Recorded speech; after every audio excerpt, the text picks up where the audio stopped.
ابھی ہچکی آ رہی ہے آپ کو؟ اچھا آپ سب کو میں ایک چیز سکھانا چاہتا ہوں.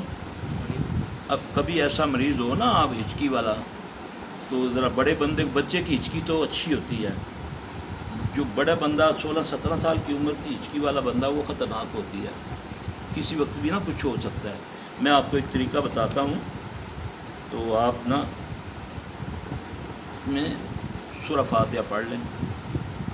سورہ بقرہ کی ایک آیت ہے وَيُمُدُّهُمْ فِي طُغْيَانِهِمْ يَعْمَهُونَ، ٹھیک ہے، وَيُمُدُّهُمْ فِي طُغْيَانِهِمْ يَعْمَهُونَ. ایسے کر کے بندہ وہ خود پڑھ لے، بشرطے کہ نمازی ہو.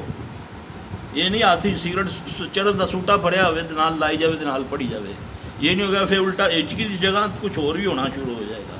یہ میں بتا دوں. پھر اس کے بعد یہ کرنا ہے، اب یہ گلاس ہے نا، یہ سب غور سے دیکھو، یہ اس طرح نہیں پانی پینا. جس کو ہچکی ہے وہ ادھر اپنے ہونٹ لگائے گا،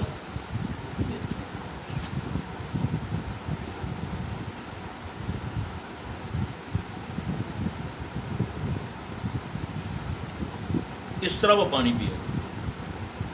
سمجھ آ گئی آپ کو؟ پھر کر کے بتاؤں، ہیں ادھر سے نہیں، ادھر سے اور جھکنا ہے. یہ یہاں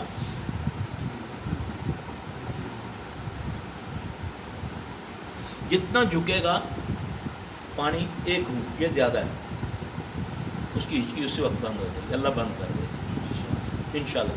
مفت میں نسخہ مل گیا، جو ان پاؤں پیسے وٹو جو مرضی. ہاں جی ہاں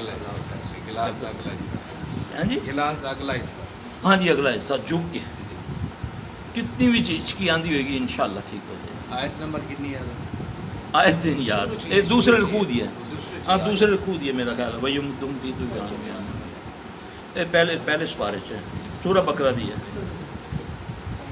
سمجھ آ گئی بھائی؟ نماز پڑھتے ہیں، نمازیں 5 پڑھنی ہے، ٹھیک ہے.